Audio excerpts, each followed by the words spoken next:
Monsieur le Premier ministre, Mesdames, Messieurs les ministres, mes chers collègues, nous sommes ici ce soir pour débattre du sujet important qu'est l'immigration, suite justement aux déclarations du Président de la République à l'occasion de la rentrée parlementaire. Un an après la promulgation de la loi Asile et Migration, on ne peut bien évidemment que se féliciter de ce débat, car en politique, toutes les thématiques doivent être abordées. Comme se soucier de l'environnement, de l'état de notre planète et de l'avenir que nous laisserons aux enfants ne doit pas faire de nous, pour autant, des activistes décroissants.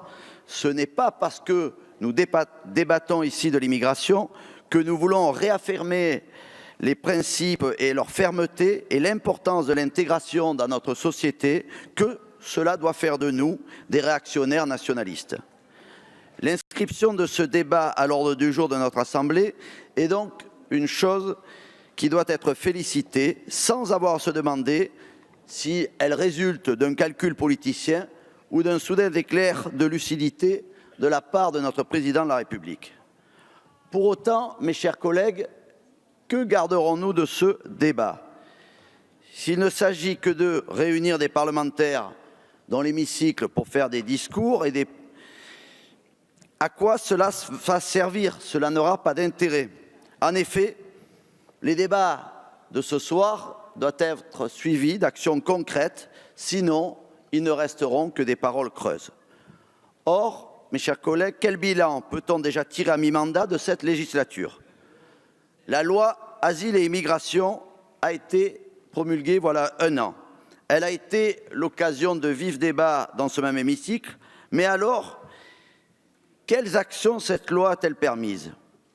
À part un rallongement des délais de rétention et une accélération du délai d'examen des dossiers, il n'y a pas grand-chose.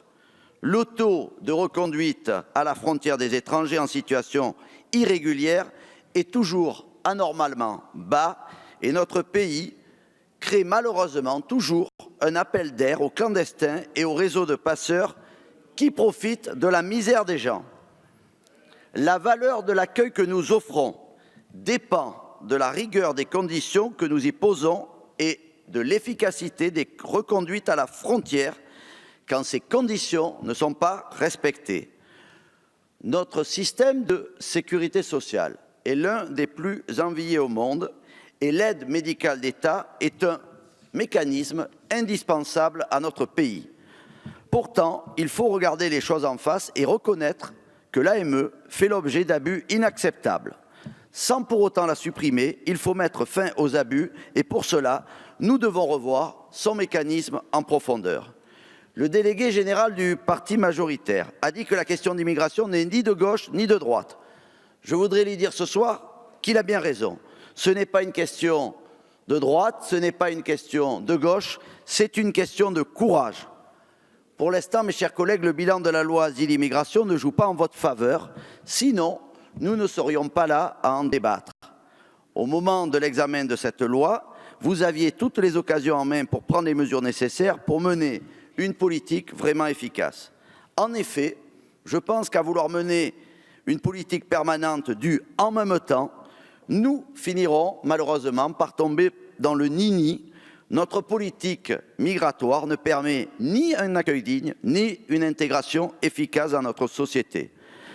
La question de l'intégration est le véritable angle mort de la politique migratoire de votre gouvernement, Monsieur le Premier ministre. Aujourd'hui, nous dressons le constat d'une politique migratoire jusque-là inefficace et d'une politique d'intégration insuffisante. La France peut être fière d'être un pays attractif pour des étrangers qui veulent contribuer à l'élaboration de notre société, mais uniquement s'ils en acceptent l'héritage historique ainsi que l'ensemble des valeurs de la République. L'arrivée dans un pays étranger n'est pas une chose facile et demande des efforts, en premier lieu des efforts d'intégration. En effet, c'est aux arrivants de s'adapter au pays dans lequel ils arrivent et non aux pays hôtes de se plier à ceux qui s'y installent. C'est pourquoi, mesdames, messieurs, mes chers collègues, le communautarisme n'est pas acceptable en ce qu'il laisse subsister en France une société parallèle avec ses mœurs et ses règles concurrentes de la loi de la République. Sans politique d'intégration, vous faites non seulement le jeu du communautarisme, mais vous faites aussi monter les extrêmes qui surfent sur cette vague et divisent notre société entre les Français dits de souche et ceux dits de papier. Si cela relève d'une stratégie ou d'un calcul électoraliste, ses conséquences relèveront alors de votre responsabilité. Pour conclure, sans politique d'intégration, nous sommes condamnés à voir subsister au sein de notre société et entre nos concitoyens le terreau de la division. Il est temps de mettre en œuvre une politique migratoire efficace et une politique d'intégration ambitieuse pour qu'enfin nous ne voyions plus que des Français unis derrière le drapeau français et surtout derrière l'idéal de la liberté, de l'égalité et de la fraternité. Merci.